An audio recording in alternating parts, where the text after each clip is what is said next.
Hello friends, you are welcome to our YouTube channel.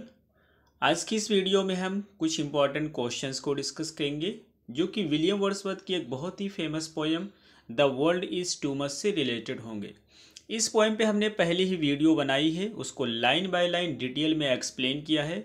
यदि आपने उस वीडियो को नहीं देखी है तो आप प्लेलिस्ट में जाएंगे, वहाँ पे यूपीएलटी ग्रेड के नाम से प्लेलिस्ट मिलेगी, वहाँ से आप इस वीडियो को देख सकते हैं या फिर इस वीडियो की आई बटन पे भी क्लिक करके आप इस पोएम को वॉच कर सकते हैं।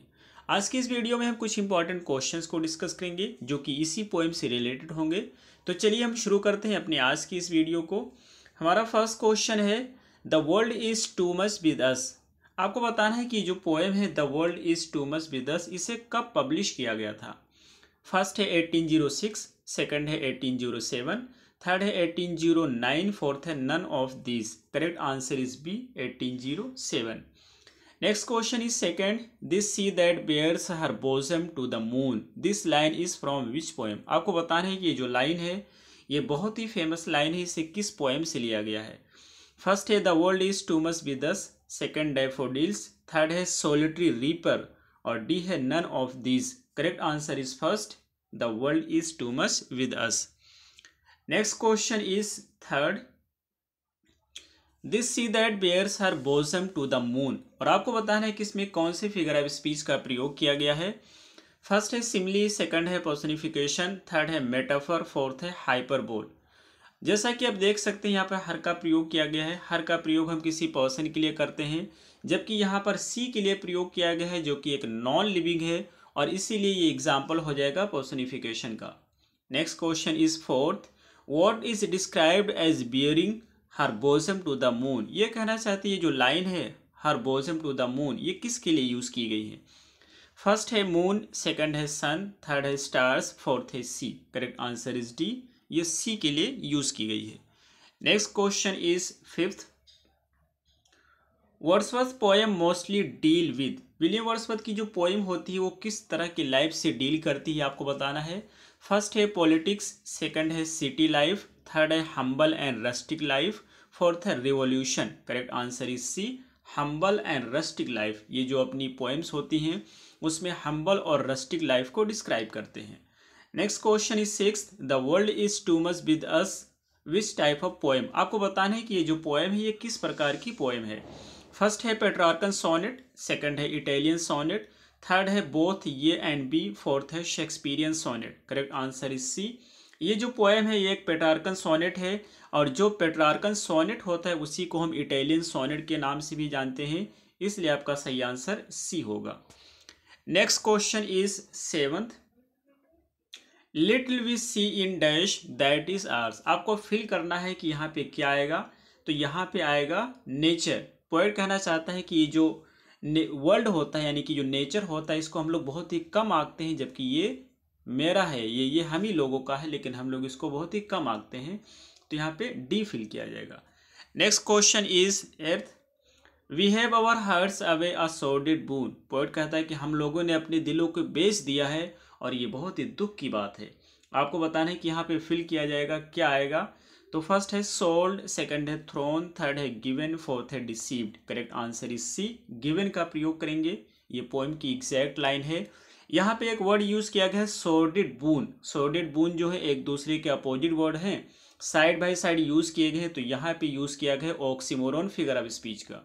ये भी एक इंपॉर्टेंट पॉइंट है, आप याद रखेंगे। Next question is tenth, who are the gods mention in the poem. कौन कौन से गॉड्स हैं, ग्रीक गॉड्स हैं जो कि इस पोएम में मेंशन किए गए हैं।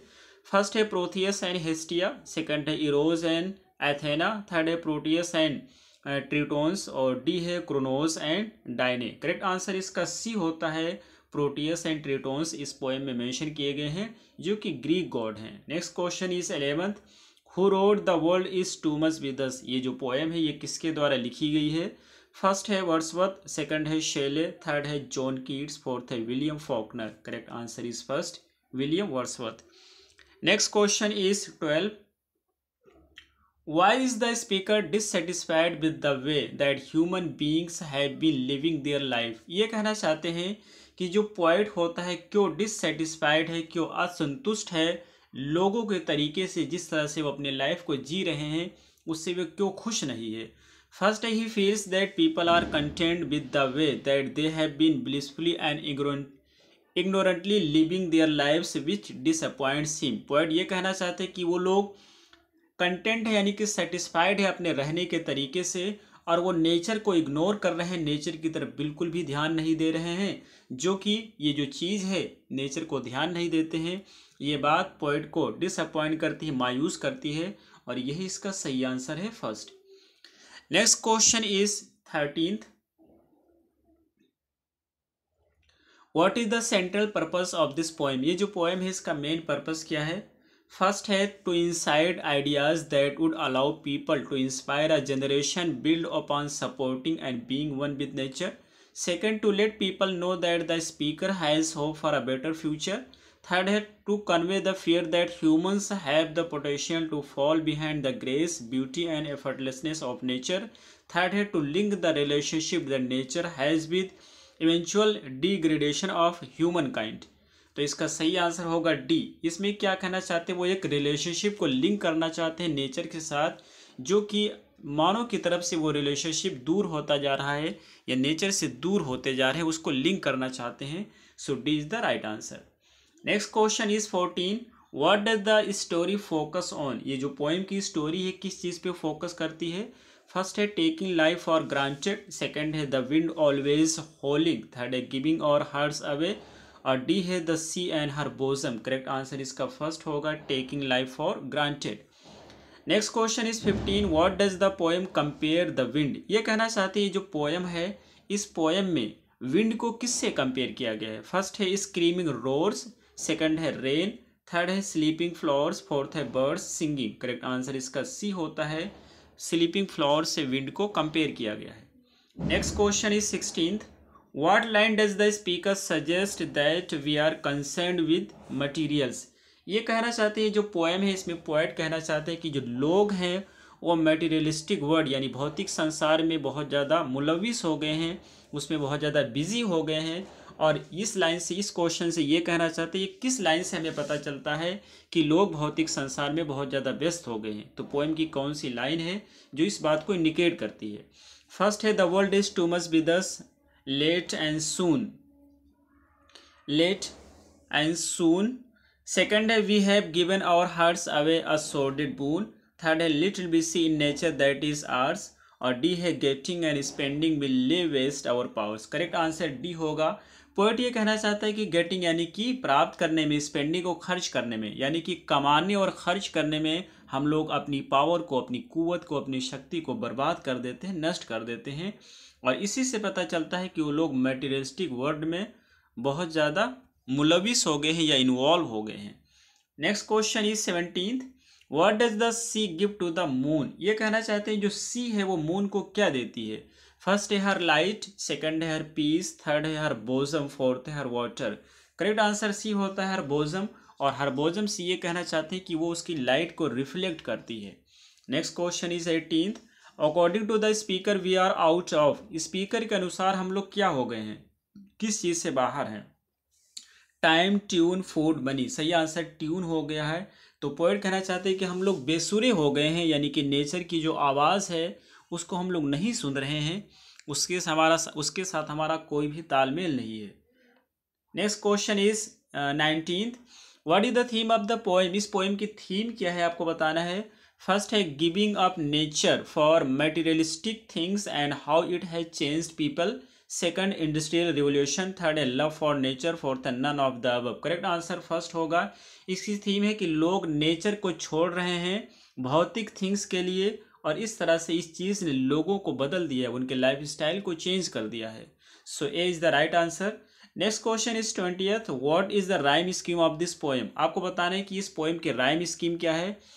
तो आपको जैसा कि पता है कि ये जो पोएम है पेट्रार्कन सोनेट है, और पेट्रार्कन सोनेट की राइम स्कीम क्या होती है, तो उसकी राइम स्कीम फर्स्ट भी होती है और सेकंड भी होती है, लेकिन इस पोएम की राइम स्कीम है फर्स्ट। नेक्स्ट क्वेश्चन इज, और जो थर्ड है ये शेक्सपियरियन सोनेट की राइम स्कीम होती है। Next question is 21। This poem has been written in. ये जो पोएम है ये किस मीटर में लिखी गई है। तो जैसा कि हमें पता है कि एक सोनेट है और हर एक सोनेट को आइम्बिक पेंटामीटर में लिखा जाता है, इसलिए सही आंसर इसका फर्स्ट हो जाएगा iambic pentameter। Next question is 22nd, what does the poet criticise in this poem. इस पोएम में पोएट किस चीज़ की आलोचना करता है। फर्स्ट है the world of the first industrial revolution, second है the world of the second industrial revolution, third है the people of England, fourth है none of them. Correct answer first होता है। फर्स्ट इंडस्ट्रियल रिवोल्यूशन को कि world को ये जो है क्रिटिसाइज करता है, आलोचना करता है पोएट इस पोएम में। Next question is 23rd, what is the quality of sea god Proteus. Proteus जो इसमें मेंशन किया गया है इस पोएम में, उसकी क्वालिटी क्या होती है। First he can assume different shapes, second he blows his conch in order to calm the waves, third both of them, fourth है none of them. Correct answer इसका फर्स्ट होता है, वो अपने आप को किसी भी शेप में अज्यूम कर सकता है, किसी भी शेप में ढाल सकता है, ये उसकी क्वालिटी होती है। सो ये is the right answer. Next question is 24, what is the quality of Triton God. जो ट्राइटन गॉड होता है उसकी क्या क्वालिटी होती है आपको बताना है। फर्स्ट है he can assume different shape, second है he blows his conch in order to calm the waves, और सी है बोथ ऑफ देम, डी है नन ऑफ देम। सही आंसर इसका बी होता है, वो कॉन्च यानी कि अपनी शंख को बजाता है समुद्र की लहरों को शांत करने के लिए। Next question is 25, how many lines are there in poem. तो जैसा कि हम सभी को पता है कि सोनेट जो होती है जनरली 14 लाइन की पोएम्स होती हैं, और इस पोएम में भी 14 लाइन है। So D C is the right answer. Next question is 26, what was the name of the collection of poems that gets published. ये कहना चाहते हैं कि उस पोएम्स के कलेक्शन का क्या नाम है जिसमें इस पोएम को पब्लिश किया गया था। फर्स्ट है पोएम्स इन 2 वॉल्यूम्स, सेकंड है क्राइटेरियन, थर्ड है फेजर, फोर्थ है the passionate pilgrim. Correct answer first होता है poems in 2 volumes. Next question is 27th, who wishes to remain as pagan in the poem. कौन सा व्यक्ति होता है जो पैगन बनना चाहता है। पैगन एक ऐसी मूर्ति होती है जो किसी भी रिलीजन से बिलोंग नहीं करती है, तो ऐसा कौन विश करता है इस पोएम में। फर्स्ट है पोएट हिमसेल्फ, सेकंड है सी, थर्ड है प्रोटियस, फोर्थ है ट्राइटन। करेक्ट आंसर इसका फर्स्ट होता है, पोएट हिमसेल्फ पैगन बनना चाहता है। नेक्स्ट क्वेश्चन इज 28, या इसका लास्ट क्वेश्चन है, और इसमें आपको बताना है कि the world is too much with अस इसे कब पब्लिश किया गया था। तो जैसा कि हम सभी को पता है कि इसको कब लिखा गया था। इसको पब्लिश किया गया था 1807 में, और इसे लिखा गया था 1802 में। So A is the right answer, 28 का ए सही होगा। तो आज के इतने ही क्वेश्चन हैं, हमें उम्मीद है कि आपको ये सारे क्वेश्चन समझ आए होंगे। फिर मिलते हैं अगली वीडियो में। Till then take care, have a good time.